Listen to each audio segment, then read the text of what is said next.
it coming. I'm keeping it coming. I just put some ice on my baby. Don't get no man no price for my baby. Assalamualaikum, my name is Auni Athirah Binti Zamri and my metric number is 2021119639. So for my part, I will explain about the introductions and the concept of home financing. So let's proceed. As we all know, home is a basic necessity and something vital for human life. Everyone needs a shelter for rest, sleep and protection from the heat and rain. As a result, having a good home is a goal for everyone. Housing finance is the most common form of financing in Malaysia. According to a report from Bank Negara Malaysia, the majority of Malaysians believe that owning a home or investing in real estate is a wise investment and a significant financial goal. Therefore, the demand for housing loan in bank increased and grew whether in conventional banks or Islamic bank. So, in order to compete with conventional products, Islamic financial institutions have launched a range of Sharia compliant options for home ownership, such as Bank Binti Ajil and Musyarakah Mutanaqisah.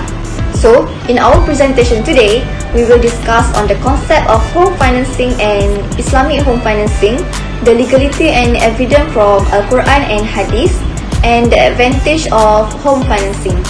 Lastly, we will discuss in detail the BBA system and Musyarakah Mutanaqisah, for example regarding their definitions, modus operandi and the Sharia issue for the both system.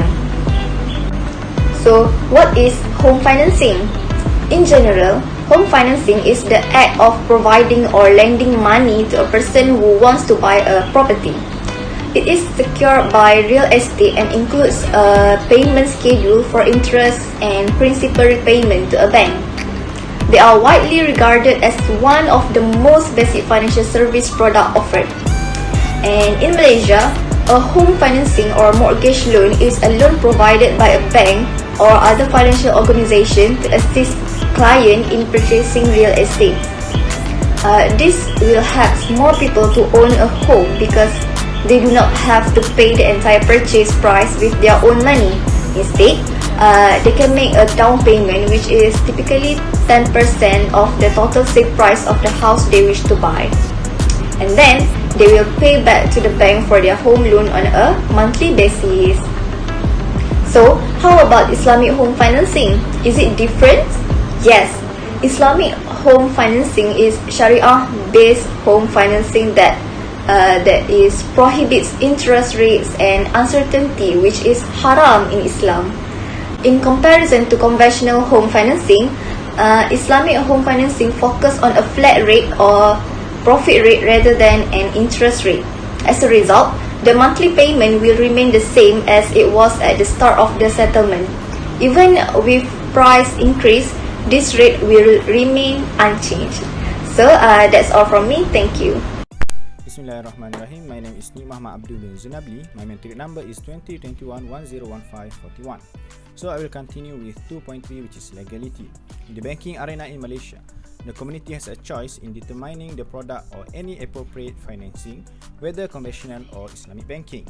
Therefore, as a Muslim, selection based on Sharia compliant and usury free or from any prohibited elements should be a priority. In financing, additional imposed on certain items can occur. It is form of usury which is forbidden by Allah. Allah Subhanahu wa Ta'ala said in Al-Quran, Surah Ali Imran, verse 130, Ya ayyuhallazina amanu la ta'kulu riba adha'afan mudha'afah wattaqullaha la'allakum tuflihun, which means, oh you who believe, do not consume usury, double and multiply, but fear Allah that you may be successful. In the hadith narrated by An-Nasa'i, it is also stated about the prohibition of usury. From Ash-Shabi' said, La'ana Rasulullah sallallahu alaihi wasallam akilur riba wa mukilahu wa shahidahu wa katibahu, meaning Rasulullah sallallahu alaihi wasallam cursed the person who eats riba, the person who gives riba, his witness and the author. With the reference to the necessity in home financing or any form of financing, every choice made must be based on accurate Sharia principles and free from any illegal elements based on the text that have been stated. Alright, now we move to 2.4, which is advantages of Islamic home financing. Housing financing indeed provides many advantages to the community in helping them get their house through permitted methods through the application of Islamic banking principles. Among the advantages of Islamic housing financing are: Number 1. Provide social and moral responsibility. For the low and middle income groups, owning a home is not easy for them. This is because the form of commitment that need to be given include the first commitment, which is continuous installment payment rate in a large amount, and the second commitment, which is a payment period that allocates a long period of times.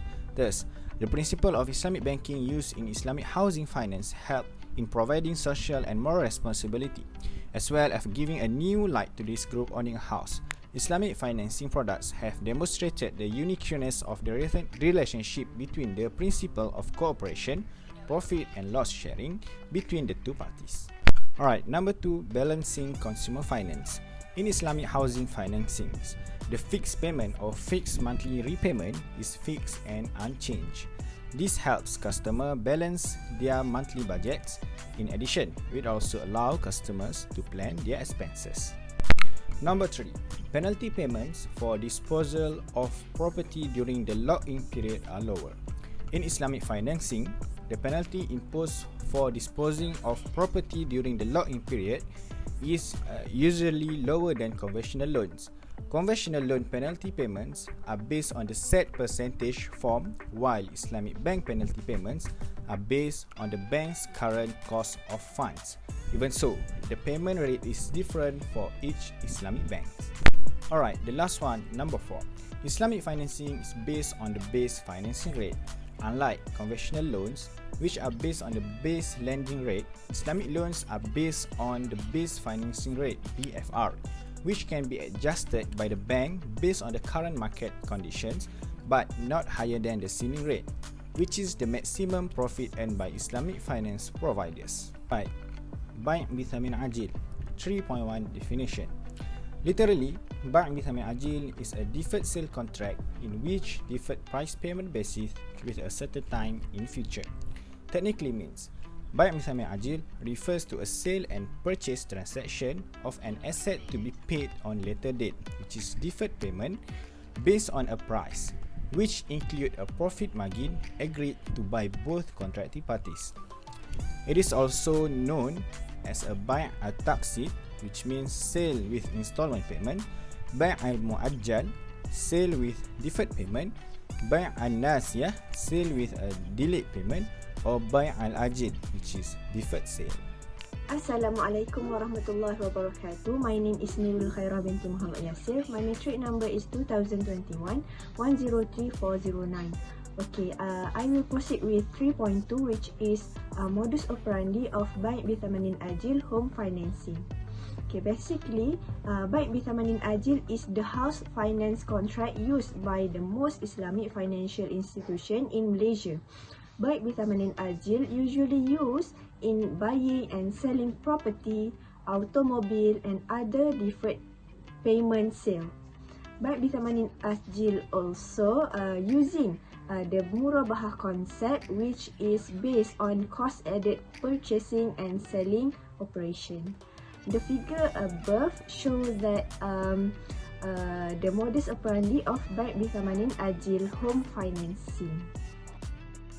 In the first step, customer will identify the house that they want. Okay, customer will approach Islamic financial institutions and requesting to them to purchase a house. In this step, customer will provide information about their house criteria in terms of wide, area, design and many others. The second step is Islamic financial institution will purchase the house. Customer will pay to the Islamic financial institution in about 10% of the selling price, while Islamic financial institution will finance up to 90% of the price according to the institution rules. Next, the financial institution will ask the customer to sign agreements stating that the house will be purchased by the financial institution from the customer with the required amount of financing. Then, the contracting parties will agree on the sale and buying transaction for the financing of the asset on a deferred basis and installment over a predetermined period and payment. Then, Islamic financial institution will sell the house. The house will be sold to the customer at cost plus a profit margin decided by the Islamic financial institution. The payment by installment will be carried out once the financial institution and the client have agreed on a period. For the last step, customer will pay the house by installment to the Islamic financial institution. Customer can also pay for their house in one lump sum or in payment over a predetermined period of time. The Islamic financial institution will not charge any interest on the house once the price is added to the profit margin. The monthly payment of the customer will influenced by the sale price, the repayment period, and the percentage of financing margin. After that, the developer will progressively get the balance of the 90% payment of the bank. Next, I will proceed with 3.3, which is Syariah issue of Baik Bitamanin Ajil home financing. Okay, in 2005, customer named Hasmadi bin Mat Hussein and Ana Marlina Binti Sarian were known as buyer, and Bank Islam Malaysia Berhad, which is BIMB, was known as the seller. Buyer purchased a service apartment unit with an area of 733 square feet on address number B810, Block B, Level 8, also known as Indah High, Pulau Indah, Kelang.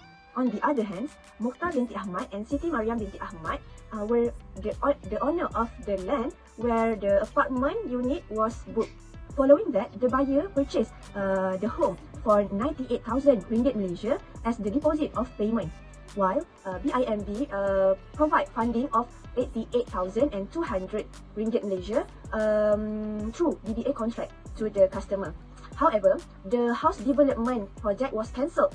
The work was left unfinished. Then, BIMB pays to the vendor developer and 26,700 ringgit Malaysia progressive fee, which includes piling caps, and footprints. After the buyer knowing that issue, the buyer stopped paying the installment to the BIMB.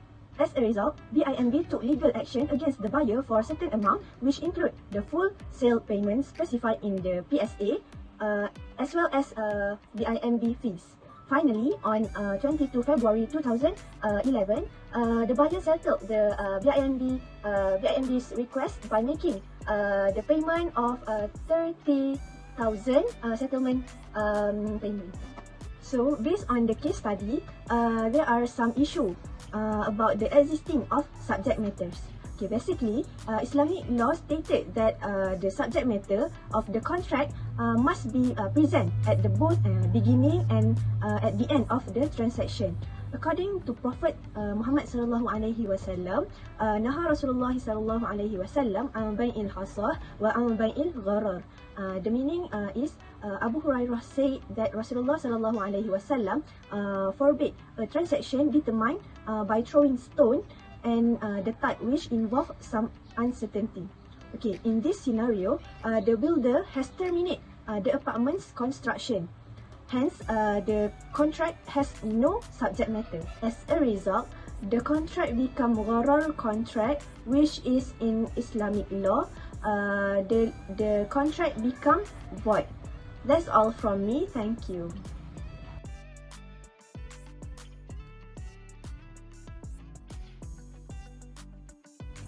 Hi everyone, Assalamualaikum. My name is Izzatul Najwa binti Tahir, and I will present about Musyarakah Mutanaqisah. But first, we need to know the definition of Musyarakah. Okay. Musyarakah is also known as Syirkah. The literal meaning of Musyarakah is intermingling of properties to the point where one cannot be separated from the other, or the blending of two properties to the point that they cannot be distinguished from one another. While technically, Musyarakah is an agreement between two or more people to pool their assets, labor or liabilities for the goal of profit. The legitimacy of the Musyarakah contract is based on Al-Quran, Surah An-Nisa verse 12. Allah Subhanahu wa Ta'ala has said, meaning, but if more than two, they share in a third. Okay, just now, we know the definition of Musyarakah. Next, we will go into the definition of Musyarakah Mutanaqisah. So, what is Musyarakah Mutanaqisah? It is a partnership agreement between two parties in which one partner progressively acquires all the properties portion. The transaction begins with the establishment of a partnership, which is followed by the purchasing and selling of shares between the two partners. As a result, this purchasing and selling should not be spelled out in the partnership agreement. Furthermore, the purchasing and selling agreement must be separate from the partnership agreement. It is not permissible to engage into one contract as a condition of finalizing the other. 4.2 Modus operandi of Musyarakah Mutanaqisah. The application of Musyarakah Mutanaqisah can be seen in home financing. According to Central Bank of Malaysia 2010, an Islamic financial institution proposed to offer an Islamic home financing product based on Musyarakah Mutanaqisah idea. Firstly, in Musyarakah Mutanaqisah home financing, the client and the Islamic financial institution jointly buy and own the property under Musyarakah Mutanaqisah home financing. Secondly, the Islamic banking institution rents the customer's part of the property based on ijarah or leasing. As an owner-tenant, the client agrees to purchase and the Islamic financial institution's ownership in the property on a regular basis. Then, under ijarah, the client pays a monthly rental to the Islamic banking organization, which helps to increase their portion of the property. In other words, a portion of the payment profits or monthly installments received from the client will be utilized to help the Islamic financial institution gradually acquire its share of the jointly held property.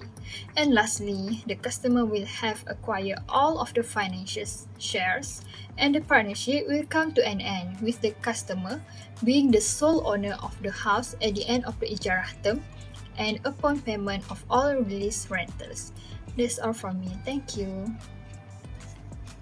Assalamualaikum warahmatullahi wabarakatuh. My name is Amirhuzair Hasmadi. I'm from IC 2105B. My student ID is 2021126233 and I'm the last presenter for this group.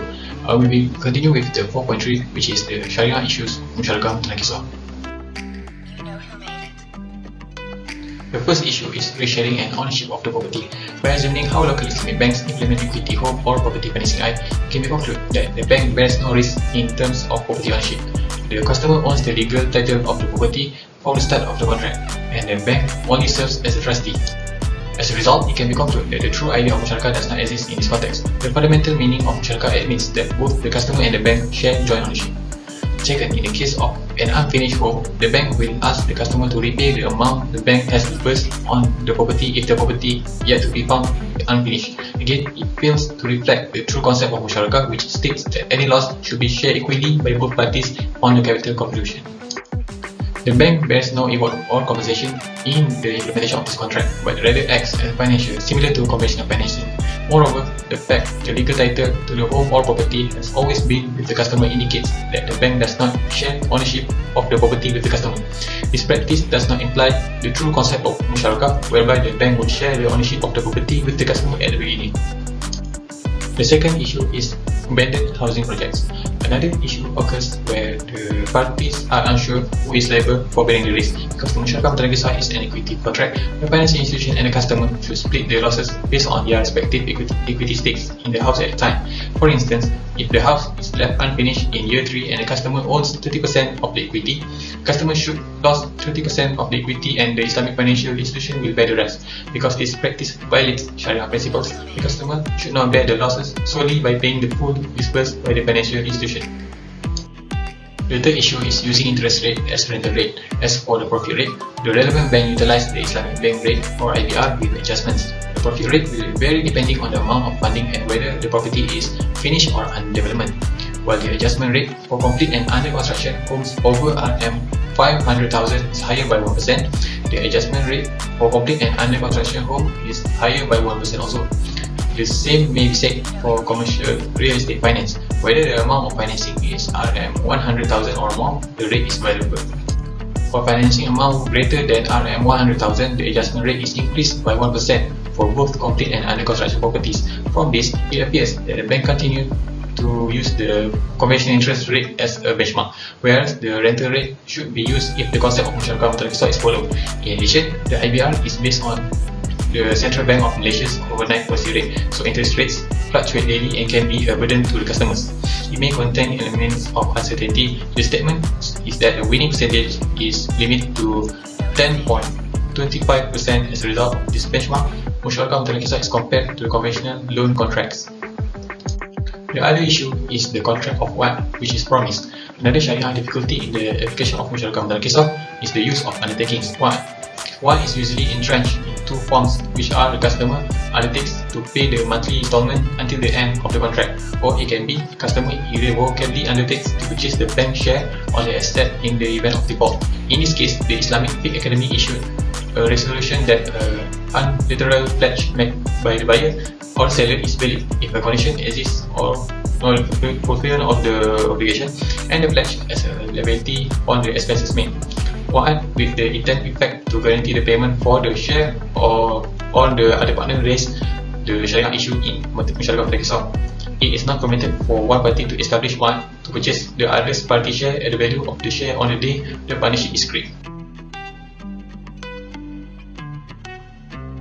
And now we're going to the end of the presentation, which is 5.0, conclusion and recapitulation. Overall, it can be stated that all issues that arise, particularly in this Islamic housing loan contract, must be effectively resolved. Improvements to Islamic home financing contracts are required, such as the establishment of a precise guideline for the conduct of contracts carried out in accordance with Sharia standards. Existing contracts must be updated to ensure that no problems arise and any new issues can be addressed because the contracts have been updated. Among the solutions that can be used are the following. First, the contract adopted in the financing of housing loan must be upgraded and appropriate to the current situation. Second, the need for those who are experts in Islamic finance and banking in channeling their opinions and knowledge. Last but not least, does not implement conventional elements in transactions and fully use Sharia compliant contracts. So that's all from our group. Thank you.